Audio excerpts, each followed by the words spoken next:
ಏನು ಕೊಡ್ತೀರಿ ಅಂತ ಅಣ್ಣ? ಬಾದಾಮಿ ಎಲ್ಲ ಏನು ಎಲ್ಲ ಹೇಳ್ತೀರ ಅಷ್ಟೇ ಅಣ್ಣ. ನೈಟ್ 11:30 ಹೋಗಿರೋದು ನೀವು?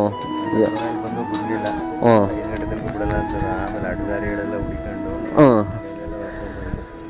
ಓಹೋ ಹೋ ಹೋ. ಬಂದಾಗ ಎಷ್ಟು ಗಂಟೆ ನೀವು ಒಳಗಡೆ ಹೋದಾಗ? 1 ಗಂಟೆ ಹಂಗೆ ಹೋಗೋದು. ನೈಟ್ 1 ಗಂಟೆ ದರ್ಶನ ಮಾಡ್ಕೊಂಡು ಇದು ಆಚೆ ಬಂದಿದ್ದು. 1 ಗಂಟೆ ಒಳಗಡೆ ಹೋಗಲ್ಲ, ಕ್ಯೂವಲ್ಲಿ ನಿಂತ್ಕೊಂಡಿದ್ದು. ಹ್ಞೂ ಈಗ ದರ್ಶನ, ಈಗ 10 ನಿಮಿಷ ಆಯ್ತು ದರ್ಶನ ಆಗಿ. 1 ಗಂಟೆಗೆ ಹೋಗಿರೋದಕ್ಕೆ ಈಗ ದರ್ಶನ ಆಗಿರೋದು. ಟೈಮಿಶ್ ಈಗ ಅಂದರೆ 7:15 ಬಾಬಾ ಮಿಡ್ ನೈಟ್ 1 ಗಂಟೆಗೆ ಹೋದರೆ 7:15 ದರ್ಶನ. ಇನ್ನು ನಾವು ಹೋದ್ರೆ ಮನೆ ನಾನು ಬಿಟ್ಟಿದ್ದೆ 10 ಗಂಟೆ. ಹಾಂ ಅಂದರೆ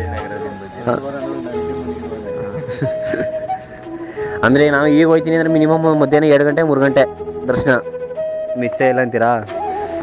ಸರಿ ಮತ್ತೆ ಸರಿಗೆ ಲಾಸ್ಟ್ ಟೈಮ್ ಇತ್ತಲ್ಲ ಆ ಥರ ವ್ಯವಸ್ಥೆ ಮಾಡಿಲ್ಲ. ಬೇಗ ಆಗ್ಬಿಡೋದು. ಹಾಂ ಹಾಂ ಈ ಸರಿ 2000ಕ್ಕೂ ಇವರು ಬೇರೆ ಏನೇನೋ ಪ್ಲ್ಯಾನ್ ಮಾಡಿಬಿಟ್ಟು ನಮ್ಮಗಳಿಗೆ ಅದೇ ಫ್ರೀಯಾಗಿ ಬರೋರು ಇವ್ರುಗಳು ಫ್ರೀಯಾಗಿ ಮತ್ತೆ ಮೆಟ್ಲತ್ ಕಬರೋರು ಪ್ರಾಬ್ಲಮ್. ಮತ್ತು ನ್ಯೂಸಲ್ಲೆಲ್ಲ ಮೆಟ್ಲತ್ ಕಬರೋರಿಗೆ ಡೈರೆಕ್ಟ್ ದರ್ಶನ ಮಾಡ್ತೀವಿ, ಹಂಗೆ ಮಾಡ್ತೀವಿ ಹಿಂಗೆ ಮಾಡ್ತೀವಿ ಅಂತೆಲ್ಲ. ಡೈರೆಕ್ಟ್ ದರ್ಶನ ಮಾಡೋದು ಮಾಮೂಲಿ ಲಾಸ್ಟ್ ಟೈಮೆಲ್ಲ ಏನು ಸಿಗ್ತದೆ ಅದೇ ಇರುವುದೇ ಏನು ಚೇಂಜಸ್ ಇಲ್ಲ ಅಂತೀರಾ? ಬಸ್ ಬಂದವರು ಮೊದಲು ಇದಕ್ಕೆ ಈ ಲೈನ್ಗೆ ಜಾಯ್ನ್ ಆಗ್ತಿದ್ರು.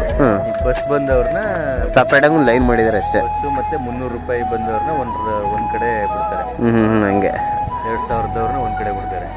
ಸಪ್ರೇಟ್ ಎಲ್ಲಾರು VIP-ಗಳು ಬರ್ತಾರೆ ಗೊತ್ತಾ, ಬಂದಾಗ ಈ ಮೆಟ್ಲತ್ಕೊಂಡಿರೋ ಲೈನ್ನ ಬ್ಲಾಕ್ ಮಾಡ್ಬಿಡ್ತಾರೆ. 2000 ರೂಪಾಯಿಗೋಸ್ಕರ ಬಸ್ಸಿನ ಬರೋರು ಕಾಯ್ಕೊಂಡು ದುಡ್ಡೇ ಮೀನ್ ಅನ್ನೋಂಗೆ ಆಗೈತೆ. ದುಡ್ಡಿದ್ರೆ ದರ್ಶನ ಬೇಗ ಆಯ್ತದೆ.